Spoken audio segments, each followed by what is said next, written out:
Off the back of the last couple of posts, I want to throw up here for you 2 or 3 things that we see a lot of, particularly in the marketing space on social media, about weight loss and body fat reduction and ways to get you in.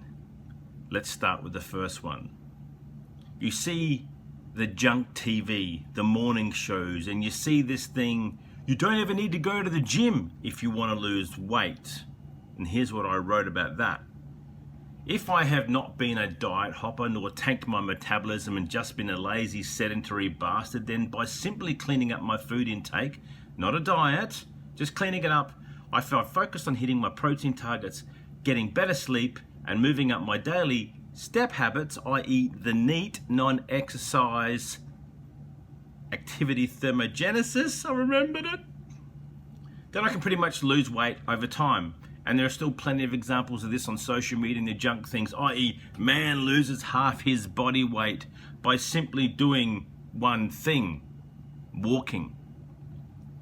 That's fine, that's true. You can just clean up the weight side of it. But if you are not going to incorporate the movement side of it and the mobility and therefore the strength training, you can lose weight. You'll just be lighter, but you'll also be a weaker bastard too.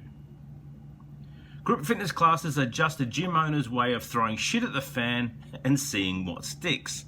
I had this belief for quite some time too. This is the one size fits all is not a prescription kind of thing.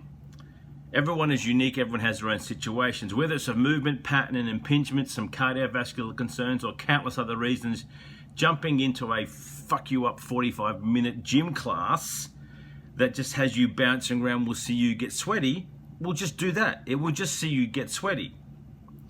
Bouncing around like a muppet, as I said, lungs burning for the next 15-second break before you think about having another puke, or some complete random movement after random movement after random movement, it's not a good thing. A good personal trainer, however, will say to you, okay, let's look at your movement patterns, let's do an assessment first, and let's get into it. Some gyms out there are good at this too, but they are not group fitness classes. They are not choreographed Les Mills Zumba type stupid shit bouncing around things. And sorry to say, but if you get that and you like that, then you do you. If it wasn't fucked up before, don't go into a gym that's gonna end up fucking it up. I spent some time in one of these places, and I don't know how many referrals that I would come across within the first 2 weeks of people who had issues simply because the trainers never diagnosed, never questioned, never challenged the stupid layout of the thing until I did.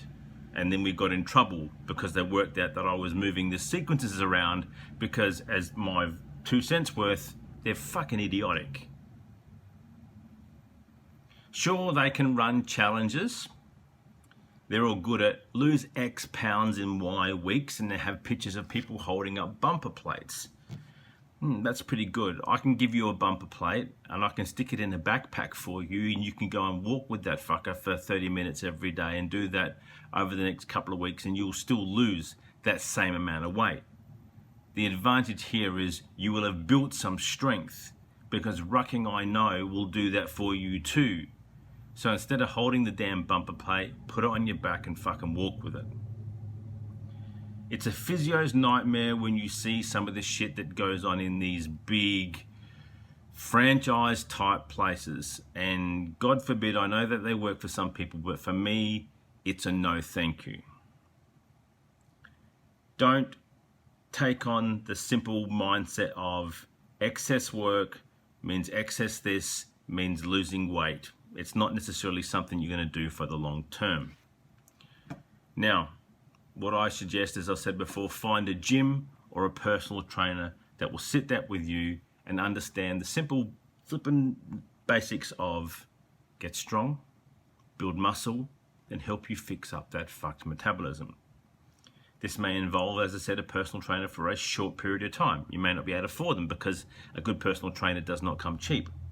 But also a good personal trainer will help you get there. So you may well invest 6 months or 12 months with a good personal trainer, and you've built enough of a skill set, then you then can go into the gym by yourself and do all that stuff. And maybe you might even continue to work with them remotely, but you'll get far more bang for that buck and that dollar when you do that with that type of person.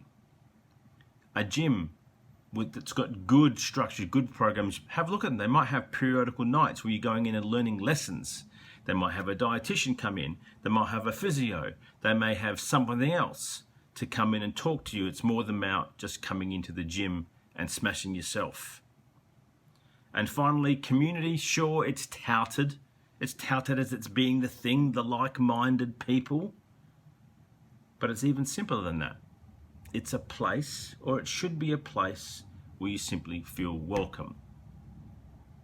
You don't have to go to BroFit to become one of the bros. You don't have to do Les Mills in your colour spandex with your G-banger on the outside, up your clacker, to become one of the Zumba ladies, to fit in. You can just be welcomed. You walk in the door, they fucking know your name. They know what you're doing. They give a shit about you. Community is like that. CrossFit has a relatively good community, but I've been to some boxes that are fucking crap. They don't give a shit about you till you get to the advanced class. And that's an indictment on not CrossFit, but an indictment on the people running the box. Get a place where someone knows you. They know a head nod. There might even be a, how you doing? Because this is a lifestyle thing.